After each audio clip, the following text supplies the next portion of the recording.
अभी जो मुस्कुरा रहा है उसे दर्द ने कभी पाला होगा। जो चल रहा है उसके पाँव में भी छाला होगा। बिना संघर्ष के इंसान चमक नहीं सकता। जो जलेगी उसी दिए में उजाला होगा। बिना जले दिए में उजाला संभव नहीं है। संघर्ष क्यों बचे संघर्ष से? संघर्ष ही तो जीवन की आत्मा है। जितना कठिन संघर्ष होगा उतना ही शानदार जीत होगी। इस संसार में भाग्य से अधिक और समय से पहले ना किसी को मिला है और ना ही कभी किसी को मिलेगा। मुश्किल घड़ी में अपने नहीं जब काम आते हैं तब बचा ले हर बला से मेरे घनश्याम ही यादें। इंसान इसलिए दुखी नहीं है कि वह ईश्वर को नहीं मानता। इंसान इसलिए दुखी है क्योंकि वह ईश्वर की नहीं मानता।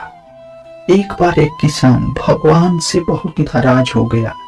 किसान बहुत मेहनती था। वह बहुत मेहनत से अपने खेतों में अनाज उगाता था।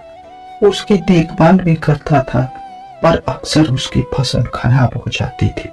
कभी सूखा पड़ जाता तो कभी बाढ़ आ जाती, तो कभी तेज धूप तो कभी आंधी।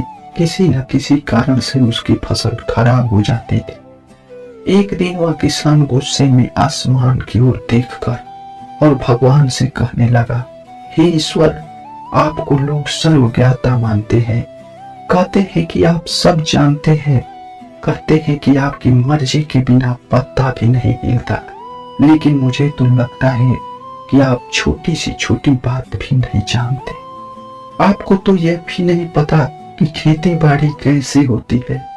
अगर आप जानते होते तो हर समय पर बाढ़, आंधी और तूफान आते हैं, वो कभी नहीं आते। आप नहीं जानते कि किसान को कितना नुकसान उठाना पड़ता है। यदि आप मेरे हाथ में यह शक्ति देते कि जैसा मैं चाहूं वैसा मैं मौसम कर दूं, फिर आप देखना मैं अन्न के भंडार भर दूंगा। भगवान इस किसान के तीखे वाक्य को सुनकर मुस्कुरा रहे थे और वह किसान के सामने प्रकट होकर बोले, मैं आज से तुम्हें वह शक्ति देता हूं कि तुम्हारी जैसी इच्छा है तुम वैसा मौसम कर दोगे। मैं बिल्कुल भी उसमें दखल नहीं दूंगा। तुम्हारी इच्छा से सब कुछ होगा। यह सुनकर किसान बहुत खुश हो गया। किसान ने गेहूं की फसल अपनी खेतों में बोई। जब उसे लगा कि खेतों को धूप चाहिए तो खेतों को धूप मिले, जब पानी बरसना चाहिए तभी पानी बरसा। आंधी, तूफान, बाढ़ कुछ भी उसने अपने खेतों पर आने नहीं दिया। किसान के खेत में इस वर्ष ऐसी फसल हुई जैसे कभी नहीं हुई थी। हरी भरी लहलहाती फसल को देखकर मन ही मन वह बहुत खुश हो गया और सोचने लगा, अब सबूत के साथ भगवान को दिखाऊंगा कि इसे कहते हैं शक्ति का सही उपयोग। मेरी सफलता को देखकर भगवान को भी सोचना पड़ेगा कि उन्हें अपने नियम जरूर बदलने पड़ेंगे। कुछ दिन बीत गया, फसल पककर तैयार हो गया। किसान बहुत उत्सुकता के साथ अपनी फसल को काटने लगा, पर जैसे ही उसकी नजर गेहूं की बालियों पर गया तो उसने अपना सिर पकड़ लिया और वह रोने में चिल्लाने लगा। गेहूं की बाली के अंदर गेहूं का दाना नहीं था। सारी बालियां अंदर से खाली थी। किसान बहुत दुखी हो गया।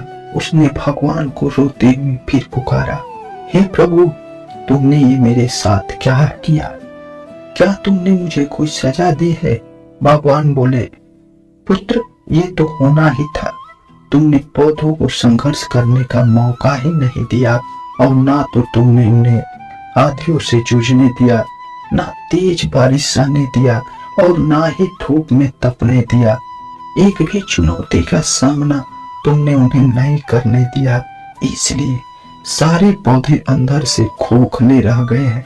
जब आंधी, तूफान, तेज बारिश और धूप पड़ती है तभी ये पौधा अपने अस्तित्व को बचाने के लिए संघर्ष करते हैं और इसी संघर्ष से एक बल पैदा होता है जिसमें शक्ति होती है, ऊर्जा होती है और यही ऊर्जा तेरे गेहूं के दानों की पूर्ति करते हैं। जिस तरह तूने अपने फसल को कठिन परिस्थितियों से गुजरने ही नहीं दिया जहां उनके अस्तित्व का जन्म होता है। सारी बालियां इसलिए खाली है इसमें एक भी गेहूं का दाना इसलिए नहीं है क्योंकि तुमने अपने पौधों को संघर्ष कराया ही नहीं। याद रखिए, स्वर्ण में स्वर्णिम आभा तभी आती है जब वह आग में तपने, गलने और हथौड़े से पीटने जैसे संघर्षों से गुजरता है। कोयले का टुकड़ा हीरा तभी बनता है जब वह उच्च दाब और उच्च ताप की मुश्किल परिस्थितियों से गुजरता है। इसी तरह यदि हमारी जिंदगी में कोई संघर्ष ही ना हो, तो कोई चुनौती ही ना हो, तो हम भी गेहूं की बालियों की तरह खोखले रह जाएंगे। हमारा कोई अस्तित्व नहीं होगा। विपरीत परिस्थितियां, चुनौतियां, समस्याएं हमें और अधिक निखारती है। यदि जीवन में कठिन परिस्थितियां और चुनौतियां आए तो घबराना मत, बल्कि सामना करना।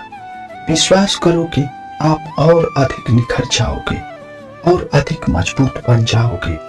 किसी ने कितना सही कहा है, जिंदगी जीना आसान नहीं होता, बिना संघर्ष के कोई महान नहीं होता।